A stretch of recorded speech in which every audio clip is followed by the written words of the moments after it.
저는 오늘 우리가 읽은 이 시편 139편의 말씀을 가지고 주께서 나를 아시나이다, 주께서 나를 아시나이다라는 제목으로 오늘 함께 은혜를 나누고자 합니다.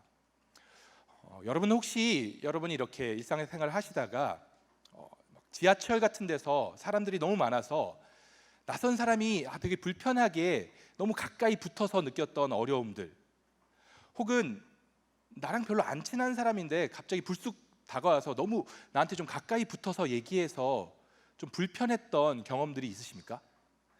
저는 최근에 그런 일이 한번 있었는데요.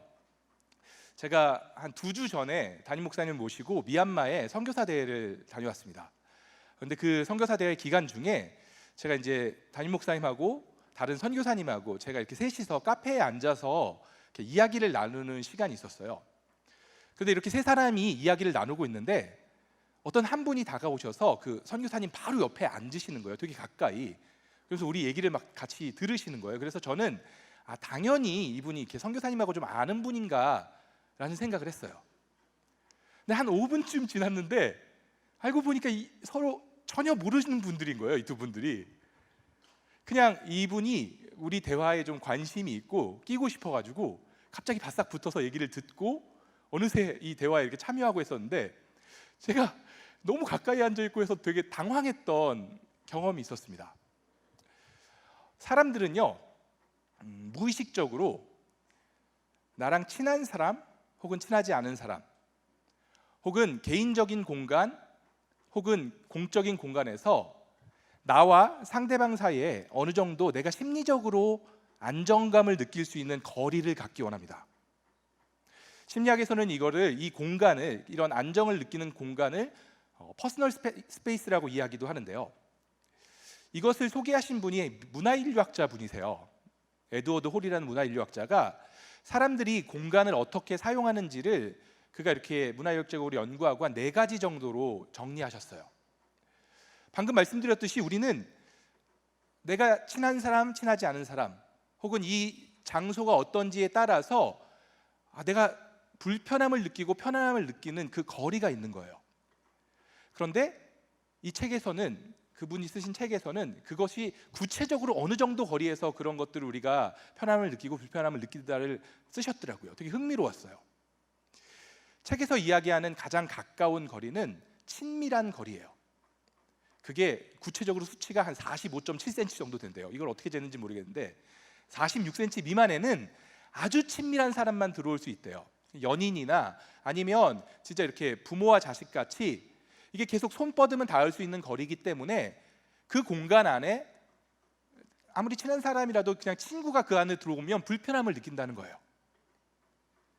그리고 그것보다 조금 더 먼 거리가 개인적인 거리예요. 그래서 이거는 46cm부터 1.2m까지. 그래서 친구나 이런 사람들도 그 정도 거리에서 대화하고 이야기하는 것이 편하다고 해요. 이게 손을 뻗으면 닿을 수 있는 거리고 편하긴 하지만 그래도 어느 정도 격식을 차려야 하는 거리라고 해요. 그 다음으로는 우리가 사회적인 거리라고 하는데 1.2m부터 3.6m까지. 이게 보통 직장 생활을 하다 보면 이렇게 친밀한 그 사람들하고도 친하게 지내잖아요. 하지만 좀 이렇게 업무 간의 거리. 그래서 회의실 보면 테이블이나 이런 데 사이즈에서 서로 간의 거리가 한 1.2m 정도 이렇게 된다고 해요. 마지막으로 제일 먼 거리가 공적인 거리인데 그게 한 3.6m에서 7.5m 정도 된다고 해요. 이게 주로 언제 나타나면 이렇게 강의실에서 강사와 교수와 학생 간의 거리, 혹은 이렇게 우리가 공식적인 자리에서 이야기 나눌 때 나랑 잘 모르는 사람과 이렇게 이야기 나눌 때는 좀 거리가 있는 것이 우리가 편하다는 거예요.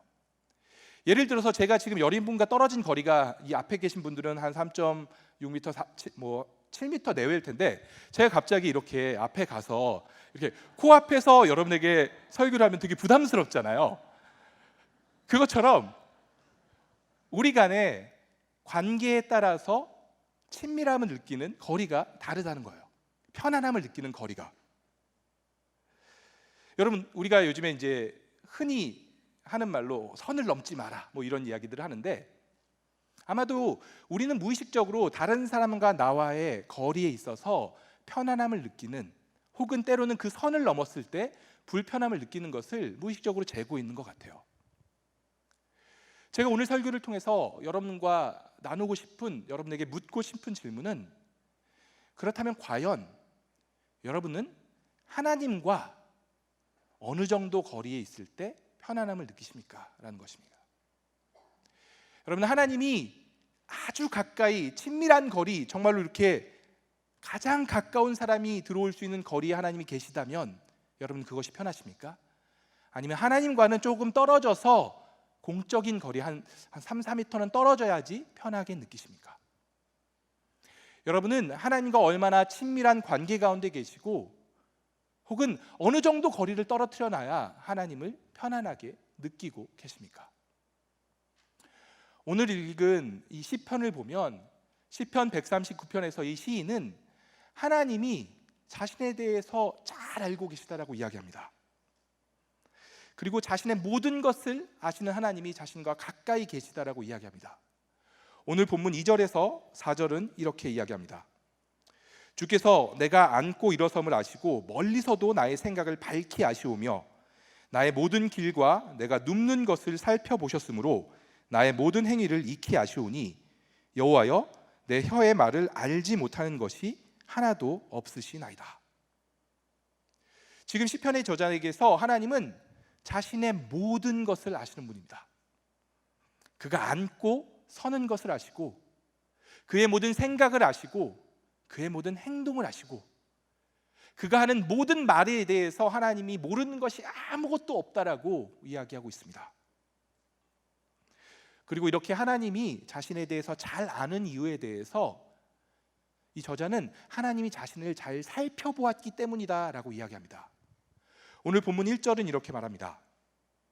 여호와여 주께서 나를 살펴보셨으므로 나를 아시나이다. 여기서 살피다라고, 살펴보다라고 번역된 단어가 하카르라는 히브리어인데요, 이 단어가 구약의 다른 곳에서 사용되는 용례가 어떤 것이냐면, 뭔가 법정에서 다툼이 있을 때 증거를 가지고 이게 맞는지를 자세히 검사해 보는 것, 그럴 때 사용됩니다. 혹은 적진에 뭔가 이렇게 첩자를 보내서 그곳에 어떤 사람들이 있는지를 샅샅이 살피는 것을 뜻할 때 이 단어를 사용하기도 합니다. 혹은 보석이 진짜인지 아닌지를 살피는 것, 그때도 이 단어를 사용하고 있습니다. 다시 말해서 지금 시인은 하나님이 자신에 대해서 마치 검사나 뭔가 이렇게 이 잘 살펴야 되는 그 의무를 가진 사람이 살피듯이 자신의 생각과 동기와 행동과 모든 것을 잘 살펴보셨고 그 모든 것을 잘 알고 계신다라고 이야기하고 있습니다. 더 나아가서 시인은 하나님이 그렇게 자기를 알 뿐만이 아니라 그 하나님이 자신과 어디든지 함께 하신다라고, 자기와 늘 동행하신다라고 이야기합니다. 오늘 본문 5절입니다. 주께서 나의 앞뒤를 둘러싸시고 내게 안수하셨나이다. 하나님은 이 시인을 그저 아는 것으로, 그에 대해서 모든 것을 아는 것으로 만족하지 않으시고 그를 마치 포위하듯이 앞뒤를 둘러싸고 계십니다. 그가 어디를 가든지 주의 손이 그의 머리 위에 있다라고 이야기합니다. 그럼 여러분, 여기서 잠깐 멈춰서 여러분이 지금 이 시인이라면 여러분 이렇게 여러분을 샅샅이 아시고 여러분과 앞뒤를 둘러싸시는 그 하나님을, 그 하나님에 대해서 여러분은 어떤 감정이 느껴질 것 같습니까? 그분의 관심과 그분의 사랑이 그저 감사하게 느껴지십니까? 아니면 좀 부담스럽게 느껴지십니까? 제가 설교의 서두에서 이 퍼스널 스페이스에 대해서 이야기 드렸는데요, 여러분, 하나님이 이렇게 여러분과 붙어 있고 여러분을 다 아시고 여러분과 함께 하신다라고 했을 때 편안함을 느끼시겠습니까? 아니면 이건 좀 하나님이 선을 넘었다라는 생각을 갖고 계시지는 않으십니까? 저는 모태신앙이고요, 어려서부터 신앙생활을 했는데요, 제가 돌아보면 제가 꽤나 오랜 기간 동안 한 20대 초반까지, 제가 어려서부터 믿어서 한 20대 초반까지는 하나님이 좀 멀리 있었으면 좋겠다는 바람이 제 안에 있었습니다. 제가 하나님과의 느끼는 제 심리적 안정거리가 한 500m 정도는 됐던 것 같습니다. 저는 하나님에 대해서 생각할 때 위대하신 하나님, 크신 하나님, 전능하신 하나님, 그 하나님은 굉장히 저에게 자연스럽고 익숙했습니다. 근데 그 하나님이 막 나를 사랑하고 내 곁에 계시고 나를 찾아오신다라는 것이 저에게는 되게 부담스럽게 느껴졌습니다. 사실 제가 이것이 어느 정도는 제가 저희 아버지로부터 받은 이 아버지에 대한 인상, 이미지 때문에 영향을 받은 것 같습니다. 플로이드 맥클랑이라는 목사님이 책을 쓰셨어요. 하나님의 아버지 마음이라는 책인데요, 그 책을 보면 어떤 내용이 나오냐면, 우리가 하나님을 아버지라고 부르기 때문에 우리가 육신의 아버지로부터 뭔가 어린 시절에 학대를 받거나 뭔가 내가 왜곡된 관계가 있을 때 그 이미지를 가지고 하나님을 볼 수 있고 하나님에 대해서도 왜곡된 이미지를 가질 수 있다라고 이야기합니다. 그렇다고 저희 아버지가 저를 학대했다는 것은 아니고요. 제가 어린 시절에 기억하는 저희 아버지의 인상은 참 능력 있는 분이었습니다. 성실하고 능력 있는 분. 저희 아버지가 목사님이셨어요. 제가 태어나기 1년 전에 교회를 개척하셨는데 늘 열심히시고 정말로 복음을 가지고 열심히 복음을 전하고, 사실 그에 따라서 교회도 성장하고 아버지가 정말 열심히 목회하고 하는 것을 보면서 제가 자랐습니다. 그래서 저는 어려서부터 그 목회자인 아버지, 목사인 아버지를 존경했고요. 제가 이렇게 목사가 된 데에는 제가 존경했던 그 아버지로 인해서 그 영향을 굉장히 많이 받았던 것 같습니다. 그런데 그렇게 능력 있고 그렇게 열심히 있는 아버지는 한편으로는 굉장히 바쁜 아버지였습니다.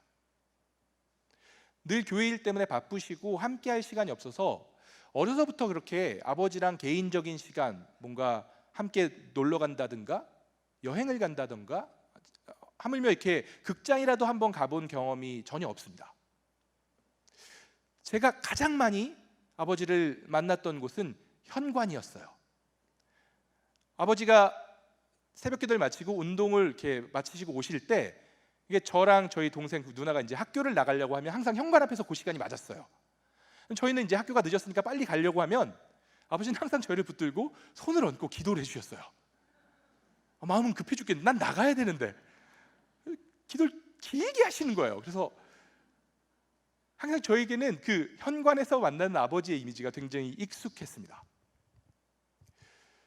어느 순간 제가 하나님에 대해서 바라볼 때 딱 저에게 있는 하나님의 이미지가 저희 아버지에 대해서 갖는 저의 이미지랑 같다는 것을 어느 날 발견할 수 있었습니다. 위대하신 하나님, 성실하신 하나님, 뭔가 능력 있으신 하나님, 그 하나님에 대해서 저는 너무 자연스럽고 익숙하고 그 하나님이 너무 좋아요. 그런데 그 하나님이 나에게 가까이 찾아오시고 나와 대화하기 원하신다라고 하고 뭔가 친밀하게 다가오시려고 할 때 부담스러웠어요. 저희 아버지가 저에게 다가올 때 제가 그랬거든요.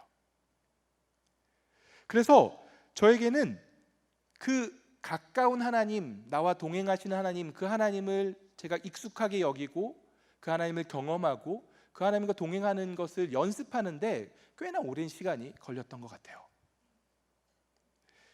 여러분, 우리가 하나님을 아버지라고 부르기 때문에 사실 우리가 경험한 그 아버지에 대한 이미지가 하나님을 왜곡하게 만드는 경우가 꽤나 많이 있습니다. 어떤 사람들은요, 아버지가 굉장히 엄격하고 기준이 높으세요. 그래서 항상 내가 무언가 했을 때 칭찬하고 격려하기보다 네가 좀 더 잘하지 그랬냐, 너가 왜 이것밖에 못했냐, 야 너가 더 잘해야 된다, 더 열심히 해야 뭔가를 네가 칭찬받을 수 있다, 성공할 수 있다라고 강요하는 아버지의 영향을 받을 때 우리는 하나님을 그렇게 생각합니다. 하나님은 내가 뭔가 더 열심히 하기 원하고 내가 뭔가 더 잘해야만 할 것 같고 그래야만 하나님의 사랑을 받을 것처럼 느껴지기도 합니다. 때로 어떤 아버지들은 굉장히 친밀하고 친근한데 이렇게 무언가 나에게 해줄 만한 능력이 없는 분들도 계세요. 그래서 그런 아버지의 이미지를 가지고 우리가 하나님을 볼 때 하나님은 친밀하긴 한데 내 삶에 뭔가 힘이 되어주시거나 내 삶에 돌파구를 내어주시거나 우리가 기도할 때 그 기도를 들어줄 능력 있는 분으로 우리가 여기지 못하는 경우도 있습니다. 사실 한국적인 사회에 우리가 유교적 영향을 많이 받았기 때문에 때로 우리 가운데 익숙한 아버지의 이미지는 무뚝뚝한 아버지입니다. 감정 표현을 잘 하지 않고 뭔가 나에게 한 번도 사랑한다고 말하지 않았고 그저 묵뚝뚝하게 조금 멀리서 나를 지켜보는 아버지. 사실 우리에게 이렇게 조금은 어그러진 아버지에 대한 이미지가 있을 때 그런 우리가 이 시편의 고백을 들어보면 사실 이렇게 우리를 다 아시고 우리 곁에 계시고 우리에게 손을 얹고 우리와 함께 하시겠다라는 그 하나님이 감사하고 기쁘고 그 하나님과 친밀하고 편안한 것이 아니라 부담스럽고 때로는 두렵고 때로는 어찌할지 몰라서 그저 불편하게 다가오는 경우도 우리 가운데 있는 것 같습니다. 그래서 종종 우리는 하나님과 거리를 두기 원하고 나에게 친밀하게 다가오시는 하나님에 대해서 부담스러워하기도 합니다. 그런데 제가 오늘 말씀을 묵상하면서 이 시편 139편을 통해서 굉장히 큰 위로를 받았던 것은 이 시편의 기자 역시도 처음부터 그렇게 함께 하시는 하나님, 자신의 모든 것을 아시는 하나님에 대해서 편안하게 여기기보다는 좀 불편해하고 그것을 벗어나기 원했다라는 사실입니다. 그 역시도 이렇게 늘 함께 하시는 하나님, 이 시편의 기자도 그렇게 자신의 모든 것을 아시는 하나님이 처음부터 편하지만은 않았습니다. 지금 우리가 1절부터 6절까지를 살펴보았는데요, 이렇게 시편 기자는 분명 그 하나님이 자신을 다 아시고 자신의 앉음과 섬과 자신의 생각과 행동과 모든 것을 아신다라고, 그리고 그 하나님이 자신의 앞과 뒤에 함께 하시고 손을 얹으셨다라고 이야기한 다음에 갑작스레 7절부터 뜬금없는 이야기를 시작합니다. 7절부터 10절은 이렇게 이야기합니다. 내가 주의 영을 떠나 어디로 가며 주의 앞에서 어디로 피하리이까?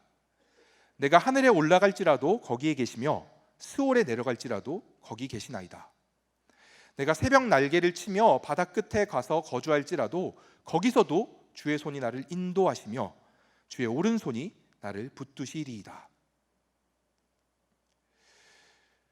자신의 모든 것을 아시는 하나님, 그리고 자기가 어딜 가든지 함께 하시는 그 하나님에 대해서 시인도 부담감을 느꼈습니다. 그래서 그도 하나님을 벗어나고 싶었습니다. 그러니 자기가 하늘 끝까지 올라가고 혹은 땅 끝까지 내려가서라도 하나님을 피하고 싶은, 도망치고 싶은 마음이 있었습니다.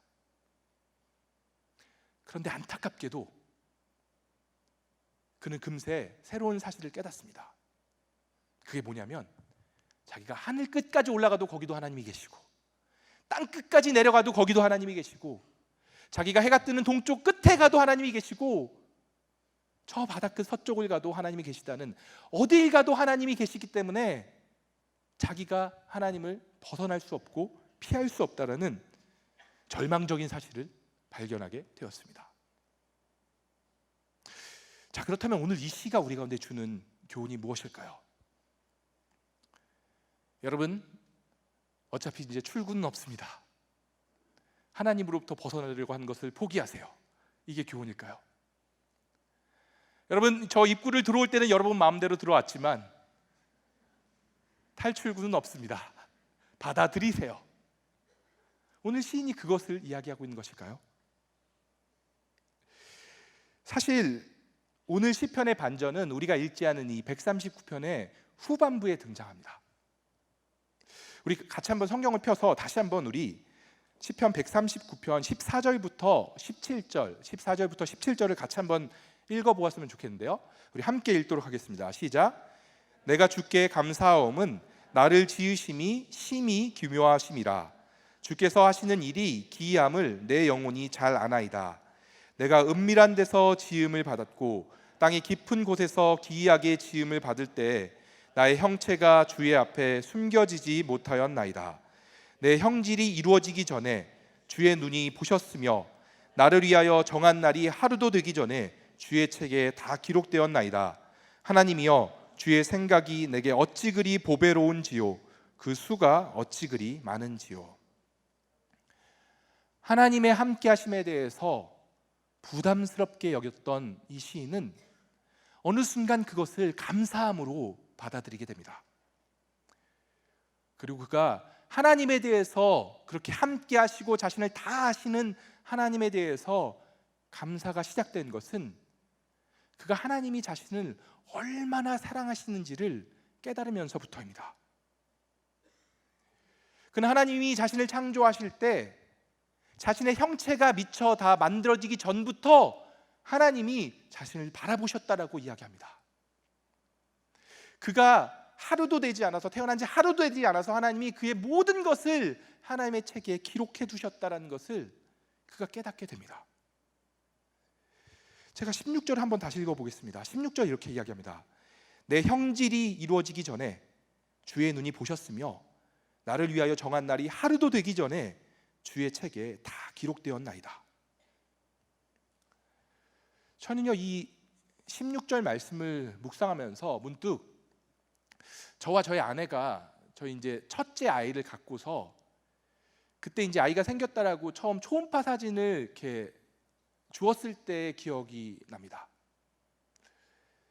초음파 사진 사실 보면요, 진짜 점 하나 찍혀 있어요. 처음에 이렇게 받으면. 그런데 그 사진을 보고서 저와 아내가 얼마나 감격했는지 모릅니다. 기대하고 기다리고 이 아이가 건강히 자라기를 기대하고 진짜 사랑의 마음을 가지고 그 사진을 봤습니다. 남들이 보면 그냥 검은 거에 그냥 뭐 허연 거 그냥 뭐 이렇게 찍혀 있어요. 저에게는 그 사진이 너무 소중했어요. 그리고 아이가 빨리 나와서 얼굴을 보고 싶다. 여러분들 초음파 사진 이렇게 자라면서 막 요즘엔 뭐 3D 초음파 사진이라고 하는데 사진 이렇게 찍어보면 되게 이상하게 생겼어, 아이가. 근데 그거 보고서 부모가 와, 이게 우리를 닮았다 막 이러면서 되게 좋아해요. 그런데 그 아이를 아직 다 뭔가가 생기도 전에 그 아이를 기대하고 기다리고 그 아이가 태어났을 때 정말 그 아이를 처음 보고 감격했던 그 기억이 떠올랐습니다. 근데 오늘 성경이 하나님이 우리를 보실 때 그런 눈으로 우리를 보신다라고 이야기합니다. 우리가 아직 우리의 형질이, 우리의 모습이 아직 이루어지기도 전에 하나님이 사랑의 눈으로 우리를 쳐다보셨습니다. 우리를 너무나도 기대하고 너무나도 기다리면서 우리가 하루도 되기 전에 하나님께서 우리에 대한 모든 것들을 자신의 책에 기록해 두셨다라고 이야기합니다. 마치 자녀를 기다리는 부모처럼 하나님께서 우리를 사랑하시고 우리를 바라보시고 그 눈으로 지금도 우리를 지켜보고 계신다라고 성경은 이야기하고 있습니다. 여러분, 우리에 대해서 다 아시고 우리와 함께 하시고 우리를 그렇게 지켜보시는 하나님은 우리에게 더 잘해야 된다고 닥달하기 위해서 우리를 감시하시는 분이 아닙니다. 네가 이것도 못하냐라고, 네가 야, 이 정도는 해야지라고 우리를 자꾸 다그치면서 우리를 뭔가 푸시하기 위해서, 우리를 압박하기 위해서 우리를 쳐다보시는 분이 아니십니다. 그 하나님은 갓난 아이를 바라보면서 부모가 무엇을 하더라도 기뻐하고 정말 하나하나의 행동에 의미를 부여하고 그를 기뻐하는 것처럼 하나님이 그 눈으로 우리를 바라보고 계십니다. 여러분, 만약에 우리가 그 하나님의 사랑을 깨닫지 못한다면, 그 우리를 바라보시는 그 하나님의 눈이 얼마나 사랑으로 가득 찼는지를 우리가 알지 못한다면, 이렇게 우리에 대해서 모든 것을 아시는 하나님, 어디에 가도 계시는 그 하나님은 우리 가운데 축복이 아니라 두려움과 불안함과 때로는 재앙일 수 있습니다. 뭔가 벗어나고 싶고 답답하고 내가 더 잘하지 못하면 내가 벌 받을 것 같고, 여러분, 하나님은 그렇게 우리 가운데 두려움을 주시고 불안함을 주시고 우리를 겁주기 위해서, 겁박하기 위해서 우리와 함께 하시고 우리를 지켜보시는 분이 아니십니다. 여러분, 하나님은 우리를 너무너무 사랑하셔서 한순간도 우리에게 시선을 떼지 못하시고 우리를 바라보고 계시고 우리와 함께하고 계시고 우리를 사랑하고 계십니다. 여러분, 그런 하나님의 사랑을 경험하고 계십니까? 아니, 여러분이 마지막으로 그 하나님의 사랑을 경험했던 것은 언제입니까? 혹 신앙생활이 1년, 2년 거듭되고 길어지면서 어느덧 이제는 그 하나님의 사랑이 그냥 익숙해져 버리고 하나님이 나를 사랑했었지라는 과거의 경험으로 바뀌어버리고 하나님이 우리를 사랑한다는 그 말이 그저 익숙한 잔소리처럼 느껴지시진 않으십니까? 여러분, 오늘 하나님은 우리가 그 잃어버린 하나님의 사랑을 회복하기를 원하십니다. 지금 이 시간에도, 이 자리에도 우리 곁에 계신 여러분과 함께하고 계신 하나님이 여러분을 사랑의 눈으로 바라보고 계십니다. 어떤 감시자로서, 어떤 우리 삶의 무슨 조교나 트레이너로서 우리를 막 훈련하고 막 밀어붙이고 더 나은 사람으로 만들려고 우리를 닥달하는 분이 아니라 우리를 보호하시고 우리를 인도하시고 우리 가운데 말씀하시고 우리를 사랑하시는 분으로, 정말로 그 사랑이 뚝뚝 떨어지는 그 눈으로 우리를 바라보고 계십니다. 그리고 그 하나님은 우리와 더 가까이, 더 친밀한 거리 가운데로 우리 가운데 더 함께 우리와 걷기 원하시는 분이십니다. 여러분, 혹시 여러분이 그 하나님이 그저 부담스럽고 두렵고 하다면 다른 것보다 먼저 하나님, 내가 하나님의 사랑을 경험하고 싶습니다. 하나님, 내가 하나님의 사랑을 회복하고 싶습니다. 하나님, 두려운 하나님이 아니라 나를 사랑하는 하나님임을 내가 알고 싶습니다라고 고백하고 그 하나님의 사랑을 구해 보십시오. 하나님은 우리를 지켜보시고 우리의 앞에 뒤에 함께 하시고 우리에게 손을 얹으시고 한순간도 우리를 혼자 두지 않으시고 우리와 함께 하시는 분이십니다.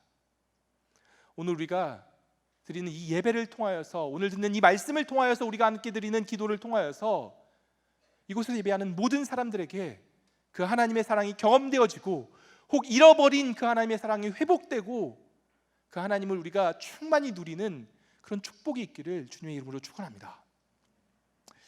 이제 말씀의 결론을 맺겠습니다. 여러분, 오늘 시편의 기자는 분명 하나님이 자신의 모든 것을 아시고 자신이 어디를 가더라도 함께 하시고 자신의 앞과 뒤에 함께 하시고 그 하나님의 손이 자신에게 얹어 있다라고 이야기합니다. 여러분, 그렇다면 여러분은 그렇게 어디에서도 함께 하시는 그 하나님을 누리고 계십니까? 아니, 경험해 본 적이 있으십니까? 여러분, 오늘 우리가 이곳에서 모여서 예배하고 하나님을 기대하고 하나님을 경험하고 기도하면서 하나님의 은혜를 경험하는 것처럼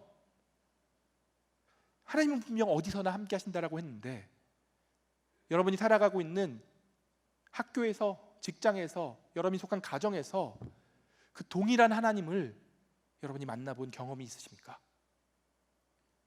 여러분, 혹 그런 경험이 없고 내가 늘 그저 교회에서만, 믿는 사람들이 모인 자리에서만, 어떤 특정한 순간에서만 하나님을 느낀다고 하시면 여러분, 그저 그것에만 만족하지 않으시고 그냥 거기서만 멈춰 계시지 마시고 여러분의 일상에서도, 여러분의 가장 사소한 삶의 현장에서도 그 하나님을 좀 기대해 보십시오. 그리고 그 하나님을 좀 바라보십시오. 여러분, 우리가 하나님을 바라보지 않는 것이지 하나님은 어느 순간에도 놓치지 않고 우리를 바라보고 계십니다. 하나님은 우리가 좀 눈을 떠서 그 하나님을 바라보고 그 하나님을 경험하고 그 하나님을 누리기 원하십니다. 하나님의 임재 연습이라는 책에서 로렌스 형제는 자신이 하나님과 친밀한 교제를 누렸던 그 비법에 대해서 이같이 적고 있습니다. 제가 한번 읽어드리겠습니다. 로렌스 형제가 터득한 하나님과 대화하기 위한 가장 효과적인 방법은 단순히 자신의 평범한 일상사를 수행하는 것이다. 그는 맡겨진 일과를 하나님을 향한 순수한 사랑에서 우러나오는 마음으로 감당했다. 그는 기도 시간을 다른 시간들과 특별히 다르게 생각하는 것이야말로 중대한 과오라고 믿었다. 경건의 시간에 드리는 우리의 기도가 우리를 하나님과 연합하게 한다면 그만큼 평범한 일상 속에서 만나는 모든 다른 활동들도 우리를 그분과 하나 되게 해야만 한다. 여러분, 하나님은 우리가 기도하고 찬양할 때만 우리를 만나 주시는 것이 아니라 우리가 일상에 우리에게 주어진 어떤 일을 감당할 때에도 우리와 동행하고 우리와 함께하고 그 순간을 통해서도 우리를 만나 주시기 원하십니다. 그저 이렇게 예배당에서만, 소위 우리가 거룩한 곳이라고 생각하는 곳에서만 함께 하시는 것이 아니라 내가 지하철에 탈 때, 버스를 탈 때, 강의실에 있을 때, 내가 누군가를 만나고 내가 어디 있든지 간에 하나님 그곳에 우리와 함께 하시는 분이십니다. 그리고 그곳에서도 우리를 만나 주시고 나의 앞과 뒤에 함께 하시며 주의 손을 나에게 얹으신 그분을 우리가 경험하기를 그분이 기다리고 계십니다. 여러분, 물론 지금까지 여러분이 한 번도 그런 하나님을 경험하지 않았다면 갑자기 그 하나님을 경험하는 것이 처음에 쉽지 않을 수 있습니다. 하지만 그렇다면 작은 것이라도 시간을 내어서 실천해 보십시오. 그냥 교회에서만 기도하는 것이 아니라 여러분의 일상의 현장에서 하나님이 계시다라고 생각하고 짧게라도 시간을 내어서 그 하나님을 기다려보고 기도해 보시고, 여러분이 정말로 대화하듯이 그 하나님을 초대해 보시고, 주일에만 말씀을 보는 것이 아니라 주중에 내가 속한 곳에서 말씀을 짧게라도 읽어보시고 여러분과 함께 하시는 하나님을 기대해 보시고 기다려 보시고 그 하나님을 구해 보십시오. 여러분, 우리가 바라보지 않는 것이지 하나님은 우리와 함께하고 계십니다.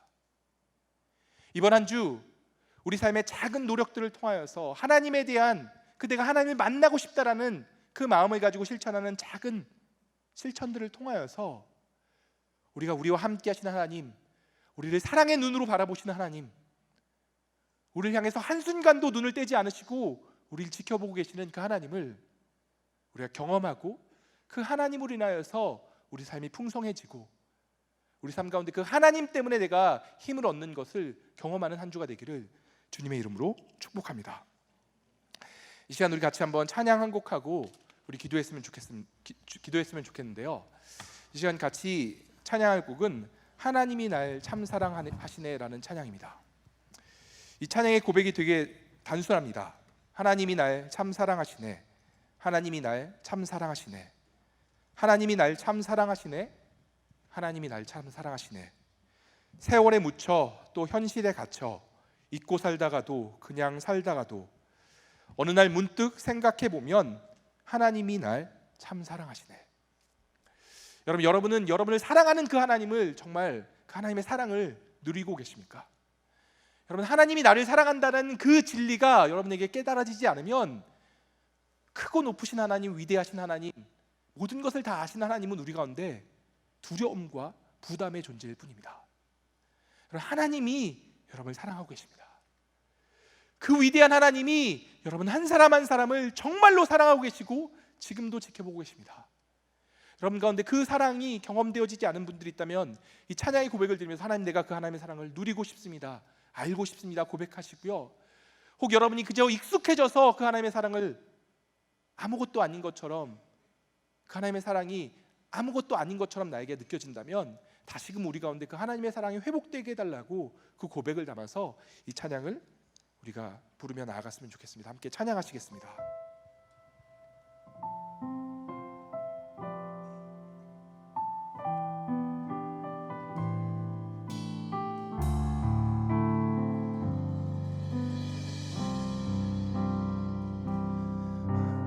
하나님이 날 참 사랑하시네,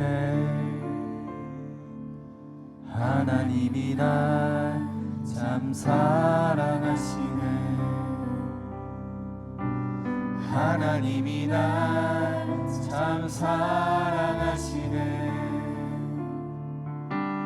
하나님이 날 참 우리 다시 한번 고백하겠습니다. 하나님이 날 참 사랑하시네, 하나님이 날 참 사랑하시네, 하나님이 날 참 사랑하시네, 하나님이 날 참 사랑하시네, 하나님이 날 참 사랑하시네. 세월에 묻혀